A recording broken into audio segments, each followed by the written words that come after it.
2026-27 academic year కి admissions ని ఆహ్వానిస్తుంది పల్లవి engineering college. నాక్ ఏ గ్రేడ్ గుర్తింపు, అత్యాధునిక మౌలిక సదుపాయాలు, 91% పైగా ప్లేస్మెంట్ సక్సెస్ రేట్ తో టాప్ ఎంఎన్సీ కంపెనీలో ఉద్యోగ అవకాశం. అడ్మిషన్ల కోసం 9247528134, 9247528135 నంబర్స్ ని ఈ రోజే సంప్రదించండి. మనం రోజు రోజుకి టెక్నాలజీలో ఎంత ముందుకు వెళ్తున్నాం, ఆకాశంలో మేడలు కడుతున్నాం. కానీ మనం నివసించే ఏకైక ఇల్లు, మన భూమి మాత్రం మెల్లమెల్లగా నశించిపోతుంది.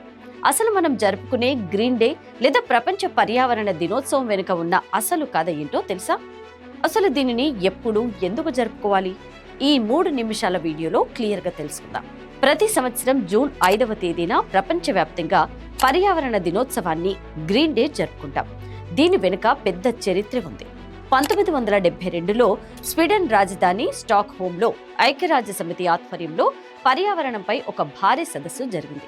ఆ సదస్సులోని భూమిని కాపాడుకోవడానికి ఒక ప్రత్యేకమైన రోజు ఉండాలని నిర్ణయించారు. అలా 1973 జూన్ 5న ప్రపంచంలోనే మొదటిసారిగా పర్యావరణ దినోత్సవాన్ని నిర్వహించారు. అప్పటి నుండి దాదాపు 150కి పైగా దేశాలు ప్రతి ఏటా ఈ రోజున పర్యావరణాన్ని రక్షించే కార్యక్రమాలను పెద్ద ఎత్తున చేపడుతున్నాయి.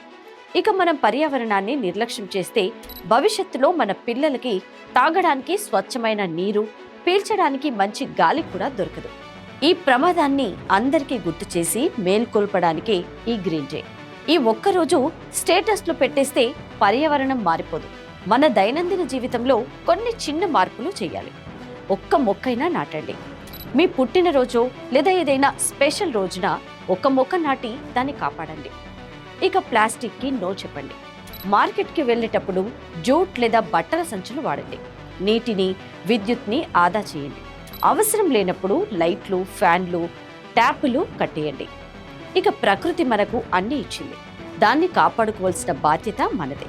పర్యావరణాన్ని రక్షిద్దాం, మన భవిష్యత్తును కాపాడుకుందాం. ప్రతి గ్రీన్ డే రోజున మీరందరూ కూడా పర్యావరణాన్ని కాపాడతామని ప్రతిజ్ఞ చేయండి. వీలైతే ఓ మొక్కను నాటండి.